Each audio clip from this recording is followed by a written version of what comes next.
So I was just gonna sneak down to the river and see if there was a bear around. And sure enough, there's one right there right now. So I'm gonna switch out lenses on this camera and big zoom lens, see if I can't get some good video of them. Then I'll share some emails. I'm starting to feel a little better now. Just give me a second.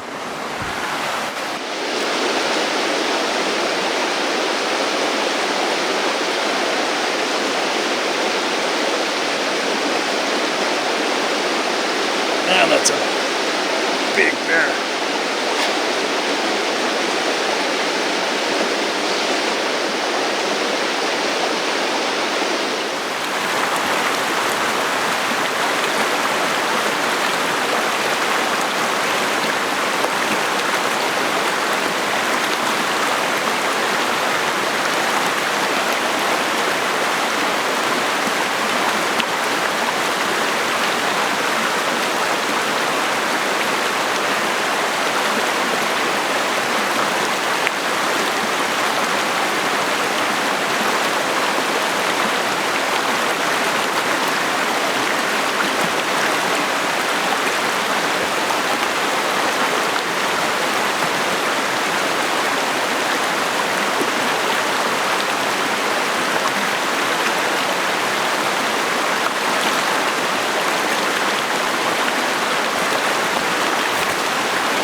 Big bear.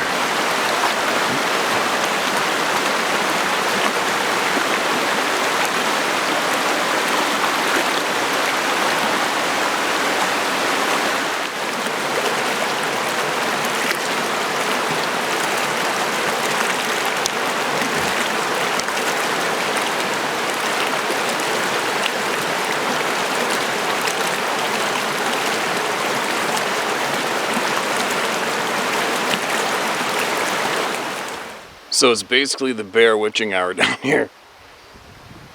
I want to come down, hopefully find this huge bear that I knew of, and coincidentally it's the first bear I saw. I got some great video of him. And then just going up that same route they always do on the other side of the river. And then I was packing up my stuff, and then another big one came.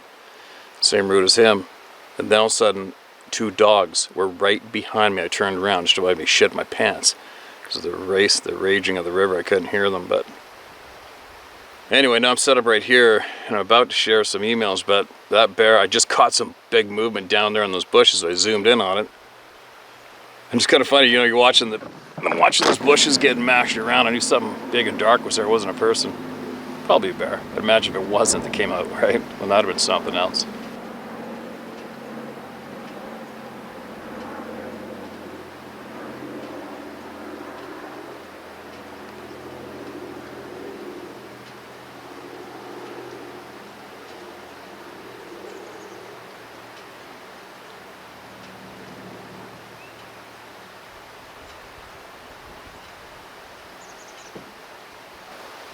But anyways, this guy's on his way here. He's going to be, this bear coming up the bank is going to be about, I don't know, 5 yards away from me.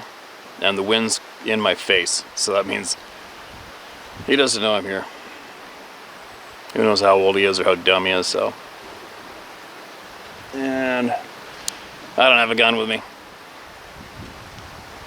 I know the chances are 1 in a billion something will happen, but oh my luck, I'll run into the grumpy one, right? No gun, wind in my face, fair-sized bear coming my way, and he's getting in the trails right here, so I guess I better move. Yeah, I'll move. Let him go by. I'll go find somewhere else to share some emails for tomorrow morning. I'm starting to feel better. But that was pretty crazy. And I got to, I saw the bear that I wanted to hopefully see this year. First time I came down looking for him. I don't have any trail cameras set up. I got him my trail camera on that log. Excuse me, last year. He is a big bear. Big bear. Can I get moving?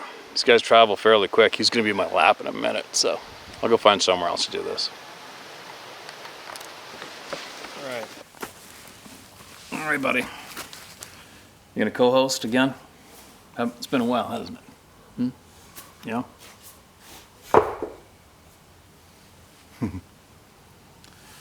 Tired of being in that room, especially after getting over being sick. You just want to be inside. But anyways, how was that for some crazy ass coincidence?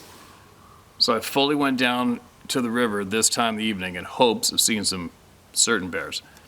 And I really was hoping that great big monster was still around from last year, and that what happens is the very first bear I saw. Crazy.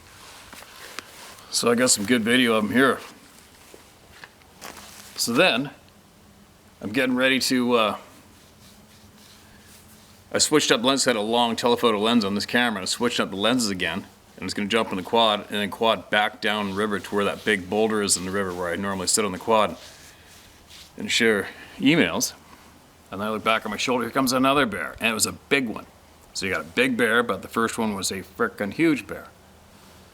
Then of course you can't help yourself, so I switched up the lenses again, and then went down there and I videotaped him, and he came walking up the same route. But when I went back up to the quad and I switched out lenses, I turned around and there was two dogs right at my frickin' feet. Because at first I was looking up and I was spinning around, I could hear, because I'm standing on the roots of that big cedar, and I could hear the ground moving. I could hear something. I could just sense something.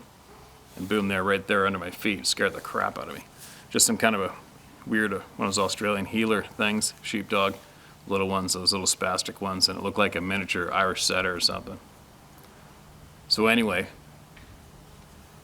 then I finally packed up the stuff, and then I went on the quad and I went downriver to where I normally share videos. I'm looking around, and downriver I seen some branches go whoosh, like this,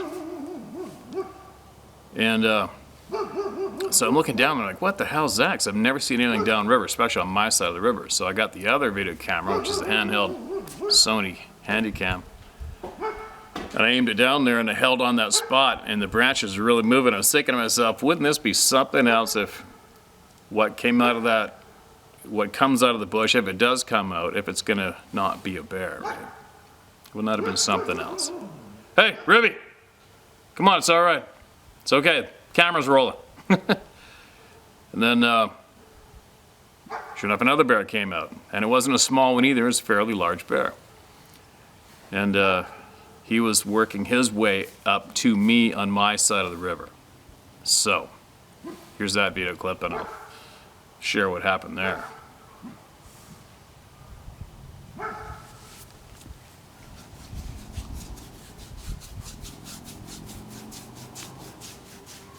My baby boy. Hey, my baby boy.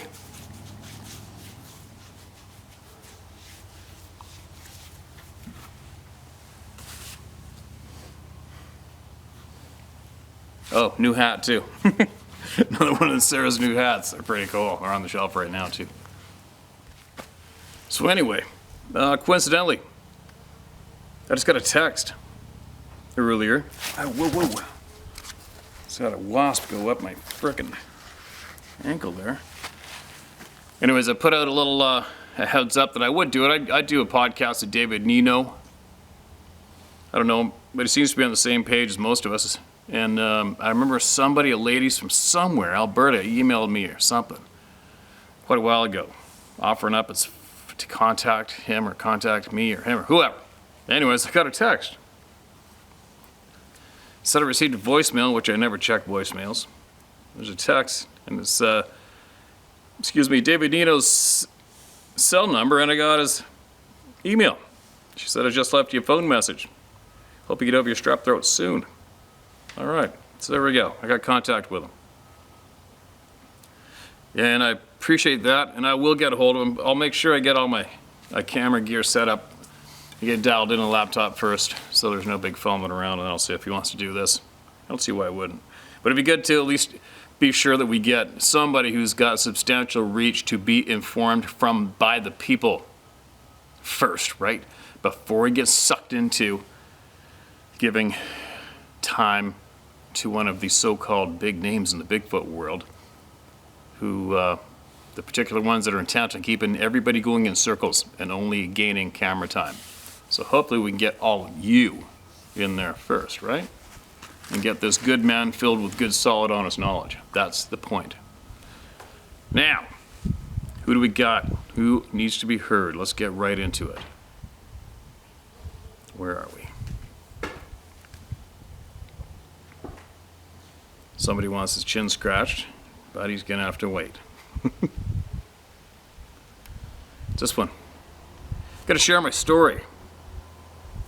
When I was 11 to 12 years old, almost 45 years ago, I shared the story with my family and friends with just weird looks as a response. I don't really care if anyone believes me or not. I tell my story, people can take it however they choose. Anyway, here it goes. I'm an avid outdoorsman. Hunt, trap, and fish since I was 9 years old. There isn't anything really I haven't seen or experienced in regard to the outdoors where I come from, which is Western MY. Don't be nibbling on my shoulder. When I was growing up, I was a kid who left the house in the morning at first light and didn't get home until dusk.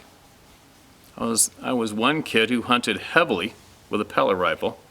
If it walked or crawled, it was game, and everything I could catch became my pets. I would explore the woods and build lean-tos out of old dead trees and other ground cover. So I always carried knives and hatchets. One day, I took my cousin out with me. There's a few typos, all right? I took my cousin out with me. We went on a small lot of trees and wanted to find something to chop down. So we looked around and found an old, dead, standing tree. Yes, I was knowledgeable enough to not cut down healthy trees. Anyway, we started chopping the tree. After about 15 minutes, we heard a commotion in the leaves. This caused us to look in the direction of a dark figure approaching us. At first, this figure was on all fours like a bear, but as it approached closer, it stood on two legs and continued closer.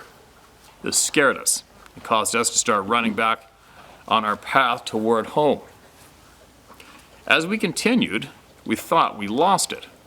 When we reached the road, we started walking the road, which had two cornfields parallel it with a hedgerow down the middle, approximately 150 yards from the road, for about a quarter mile to a small stream. We looked over at the hedgerow and noticed the dark figure paralleling us as we walked. It did this until we reached the creek. Anyway, we made it home without any additional sightings.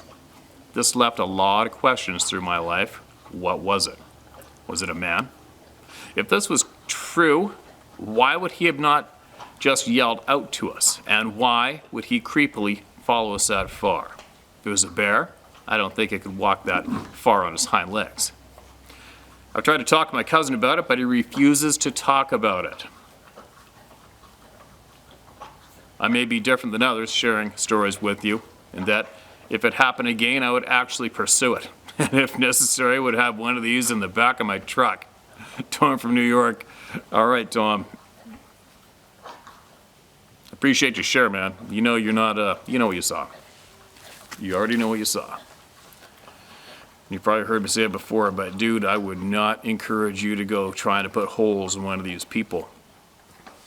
Unless you absolutely have to, meaning you can see the whites of their eyes and their teeth showing and they're getting ready to beat you over the head, then obviously, for sure, right? But I strongly advise you and anyone else who thinks you want to go out and put a hole in one intentionally, make sure you realize that if you go pick that fight, there's probably a big chance you're going to lose, and it's going to be for keeps, right? You have to think about that one. Another thing, too, is another way to look at it, I mean, these are not a monkey, all right? They're a very intelligent being. Now, how would you feel if they saw you and decided they needed to kill you to throw you over their shoulder to bring back and show their buddies? It's a two-way street out there. Once you get out in the real world, there's no rules. It's all for keeps on both sides, right? With all nature, including us. It's all for keeps.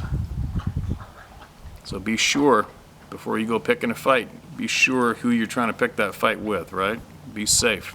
Use your common sense. Use your common sense, and then use the knowledge that the people share here with you, all right?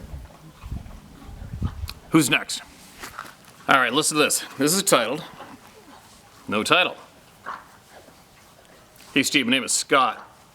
Why can't I see? Dirt on the shit. Okay. I've watched you before, but lost track. You know, people get busy with life. My girlfriend came home the other day and said a guy she worked with told her to tell me there was a guy who tells Bigfoot stories and I should check him out. Well, I replied to her that after looking on YouTube, I know this guy, and I used to watch him. I'm finally ready to tell you about my 2 encounters. It's been since 2000 when it happened, and I've only told 3 people. I guess because of the fear of ridicule and or being made fun of, but here it goes. In 2000, I was living in Michigan, and then hunted about an hour or so as the crow flies from my house. The forest I hunted in was pretty big. I only hunted 200 acres of it. Excuse me. I wasn't north in the UP. I was in the lower part of Michigan, around a town called Mayville, Michigan. I got up early, around 3 or so in the morning. This morning would have no moon. When I got to the property, it was already uncanny. No wind, nothing, dead still. I got my gear and started the hike down the 2-track towards my stand, which was about 400 yards from the house and my car. I had to walk down about 30 feet to the house, to the base of the forest. Let me say, this forest ran for several miles. It was pretty big. When I got inside, I couldn't see my hand in front of my face. It was that dark. I turned to my left and headed for the game trail. Now, mind you, I always go into the woods with a flashlight turned on, but held down on my thigh just so I can see every once in a while so I don't trip. I walked a few more steps. When I got to the game trail, which I always took to my stand, I turned to the right, started down the game trail, took about 10 steps, when to my right, I heard what I thought to be a huge something get up. It seemed to me to be about 600 to 800 pounds. It made so much sound I'll never forget. It startled the hell out of me. I've spooked deer and other animals. They always take off, flee the area. Deer snort at you. We're hunters, you know what I mean? This thing was just standing in the dark. I froze immediately, freaked me out. Then it started to move. I could hear how big it was at every step. The weird thing is that it was trying to be stealthy. What animal does that? It was like so intelligent.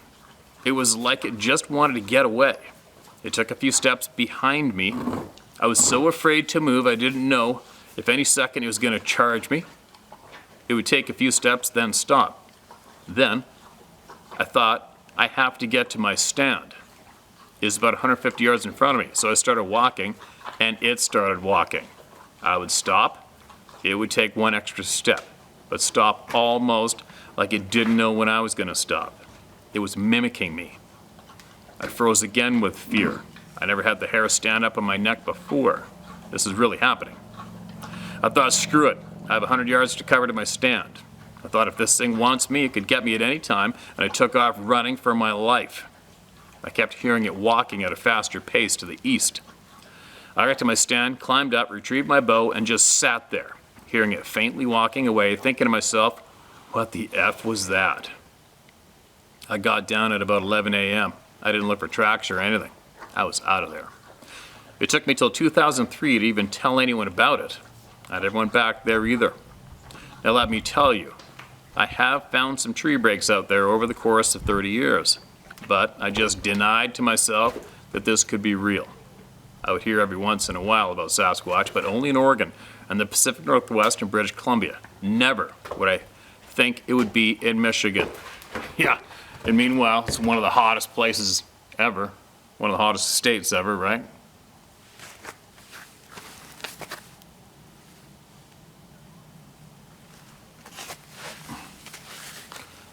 My second encounter. I now live in Indiana and hunt my girlfriend's mom and dad's property. In 2015, I was hunting November. The rut was on, and I hunted the whole day, just sat there in my stand. It was so nice, and the action was great. I ended up empty-handed, though, and the sun was going down, and I prepared to get down out of my stand and head back to the house to grab some food. I know. Scratch me. The sun was almost down. Pink sky on the horizon. Anyone who hunts knows when it's like this, and you're in the woods, it gets pretty dark, but if you're on the outside of the woods, you can still see. I come out of the woods and I was walking in a bean field towards the house. There were leaves in the woods all over, so getting in there was impossible without bumping wildlife. So as I was walking, I heard footsteps walking through the woods right towards me. It was definitely bipedal. Then all of a sudden, it stopped, and I could not see what it was, but I knew it was just inside the woods. The hair stood up on the back of my neck. I flashed back to the year 2000 when I heard basically the same pattern of footsteps, and it shook me to the core. I immediately went to a crouching position in the bean field, facing it, wondering what the hell is that? Wild animals don't act like this. Most of them take off. They don't stand in the dark woods and stare at you. I just have never experienced that I was... Okay, hold on, sorry. I just have never experienced that. I was gripped with fear, afraid to move. I knew something was watching me. It was starting to get darker out, and here I am crouched down in a bean field in Indiana. I sat there trying to figure out what to do, frozen with fear, when all of a sudden it let out 2 blood-curdling screams. It was so loud it cut right through me, and I was about 75 yards away from it. I could feel sound wave through my chest. That was it for me. I took off sprinting so fast that Jesse Owens couldn't have caught me. I got up by the corner of the woods and stopped, and I listened. Nothing. I kept waiting for it to walk out into the field where I just was, but nothing. I remembered that there was nobody at the house but me, so I slowly walked backwards to the front of the house, got my gear all off and left, wondering what had just taken place. It's hard when things happen and you can't explain it. You can't possibly wrap your mind around what just happened. I still hunt there, and I go out in the dark to my stand. After the encounter in 2000, like they say, you have to get back up on that horse after it throws you, right? Every time I go out to a hunting spot in the dark, it's in the back of my mind. I can't explain it, but I know one thing: deer don't move like that, or any other animal with the intelligence of these things. And you don't have to be in the Pacific Northwest or British Columbia to experience this. They are everywhere. After this, I really didn't care what anybody thinks. Thanks, Steve. I hope you read this. And if you want to use my name, it's Scott Seymour. I can't explain it, but these 2 encounters really happened to me, and I don't want another. Thanks, Scott. Oh, I'm picking up what you're putting down, Scott, and welcome to the club, man. Welcome to the club of no return, right? You're another of many. I don't know how many. How many? How many are in this club? And just so you know, every time you walk your stand in the dark, I'm thinking the exact same thing you're thinking when I'm walking to the dark, or when I'm going to bed in the middle of frickin' nowhere on the ground, right? It's just what it is, man. Once you know, you know. You'll never forget it, and you can't stop thinking about it. I mean, you can to a point. You can control it enough that it doesn't drive you absolutely insane and make you become a golfer or a shopper or something, or a gamer, right? You gotta try to keep your emotions under controlled and under a low roar, so that it doesn't annihilate your passion and your time that you deserve to be in the real world. But I'm doing the same thing you are every time I walk up that mountain in the dark. I'm thinking, not today. I'm not into it. Not this morning. Not today. Maybe another day, but not today. I really want to go hunting. But anyway. I'm feeling way better than I have the past couple of days. I didn't realize how much of a frickin' temperature I was running the other day. It was pretty messed up. I got slammed with vitamins, gargled with a, she said it was a medicated mouthwash, gargled that a few times. She's crammed me full of handfuls of different vitamins. I didn't go get any antibiotics, and I didn't go get any drugs. And just so you know, I normally don't get that sick, and I think it's probably because almost all of my food is natural food that I've caught. Caught or shot. And now what we've grown. So there's not too much outside influence once it comes to what I gobble up.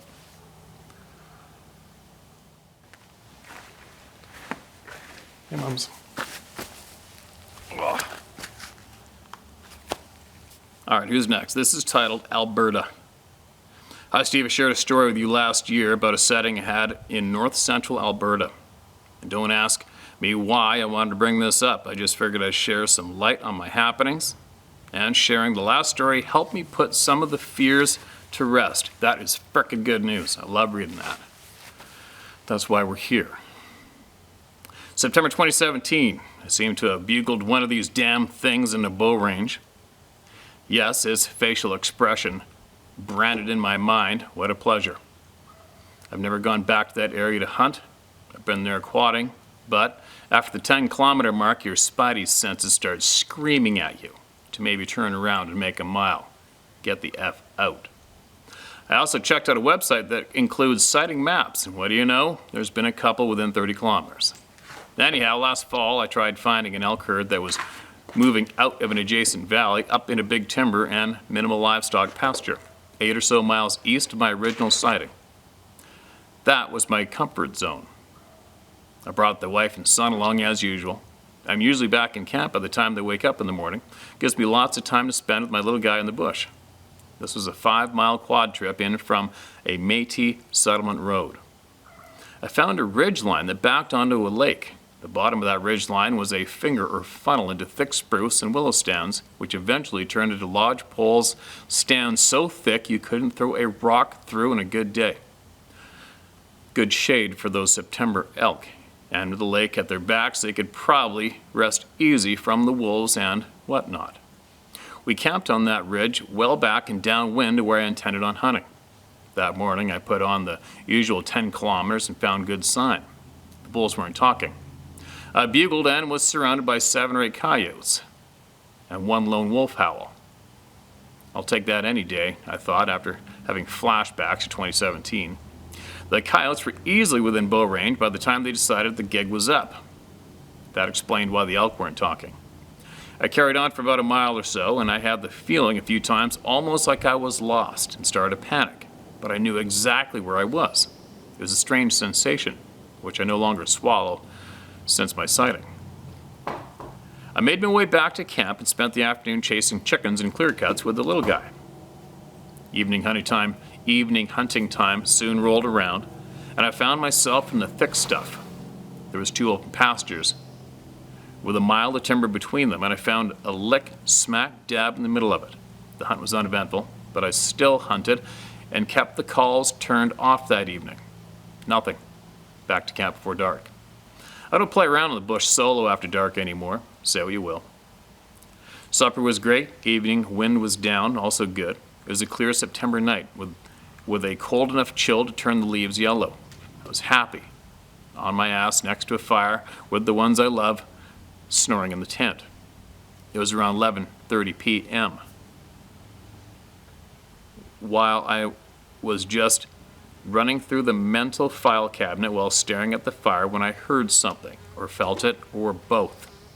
I could feel the ground moving, and this sounded like an Olympic sprinter running. Holy shit, I'm being charged. I started yelling, "Hey bear!" trying to sound like I'm 10 feet tall, while quick drawing and slamming around into my poor backup rifle. Not that this 270 is good for much stopping power. It has a good sense of security at the time. As soon as I did that, it stopped. I didn't hear any more footfalls or anything like you would if it was a bear retreating, but I still felt my ears ringing and the rush of adrenaline pulsing, that intuition stuff.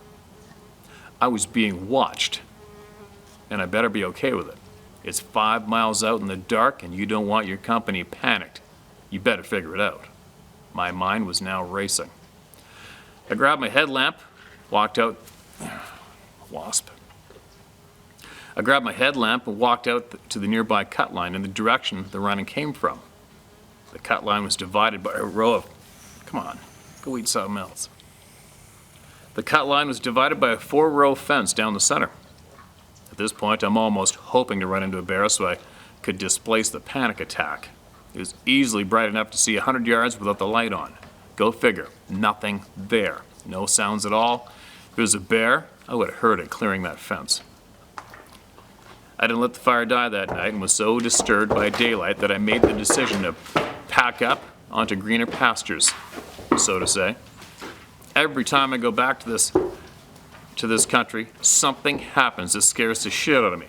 But strangely, that area seems to call me back to it as well. I started leaving offerings, and some strange stuff started to happen.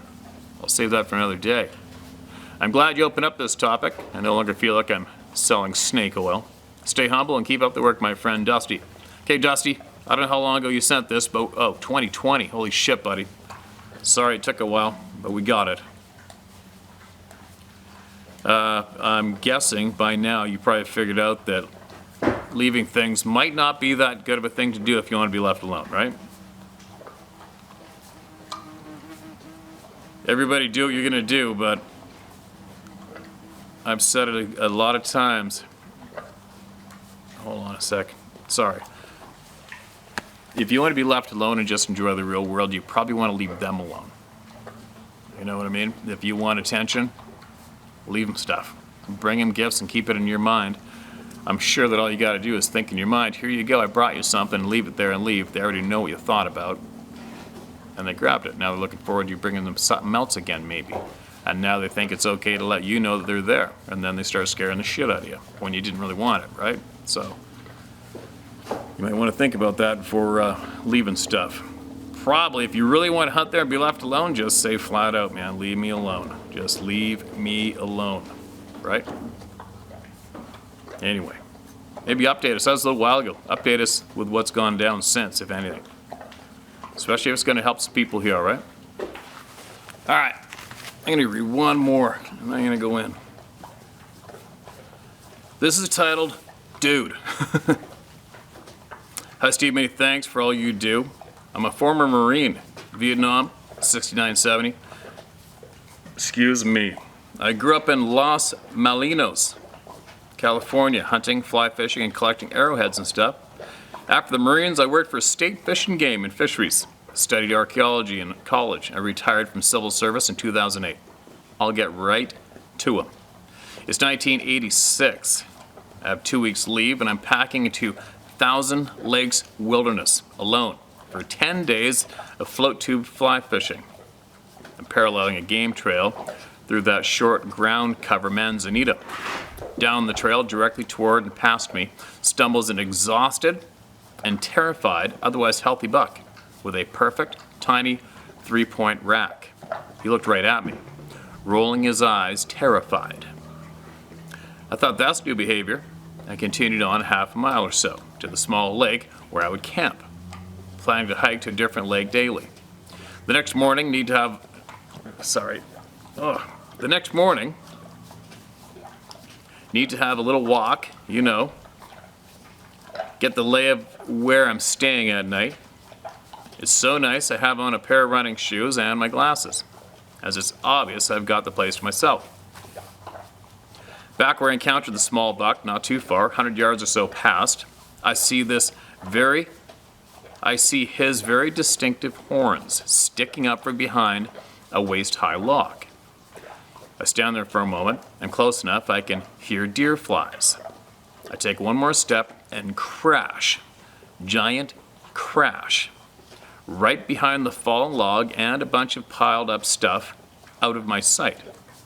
But right there, 10 yards maybe, it went crash, crack, loudest crack I've ever heard, then crash, crash, crash, crash, off on 2 feet, about 40 yards and stops. Happens really fast. I always felt Sasquatch was real, but having no access to sighting reports or observations of behavior, I never thought I could be in their habitat. I'd just stand there thinking I witnessed the craziest bear behavior ever, and maybe should mind my own business. So I stroll off, trying to be nonchalant, intending to avoid the area going out. I spent 10 days of float tube wilderness fly fishing, left alone, as far as I know. Didn't carry a firearm in the woods then. Around here, bears don't wood knock, run on 2 legs, or stop before they clear the next ridge. I believe a tummy full of venison saved me that morning. Fast forward 2007 or so, small natural lake northeast of Mount Shasta, California. Spent many summer vacations there with Grandpa and Grandma, so always have gone back. A large extended local family, Tule Lake, Tule Lake, T-U-L-E Lake. I remember we'd gather every spring for a week's camping and great bass fishing. All day long they would yell, "Dude!" and hold up a fish. This is about 500 times a day at least. They had the best time, and every evening sitting around the fire. And say, "Dude," 1,000 times at least. Seems like they usually stay about a week. So, they've been gone a day or so, long enough for me. I get the cigarette butts picked up. Got the lake all to myself again.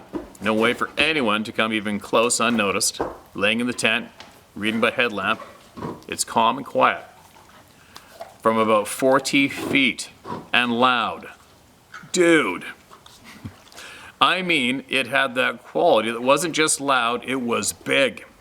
Once again, I didn't even think Sasquatch lived anywhere I hung out.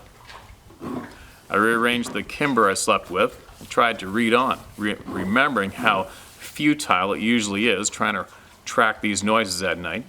And just a minute later, dude, right above the opposite tent corner from where I lay.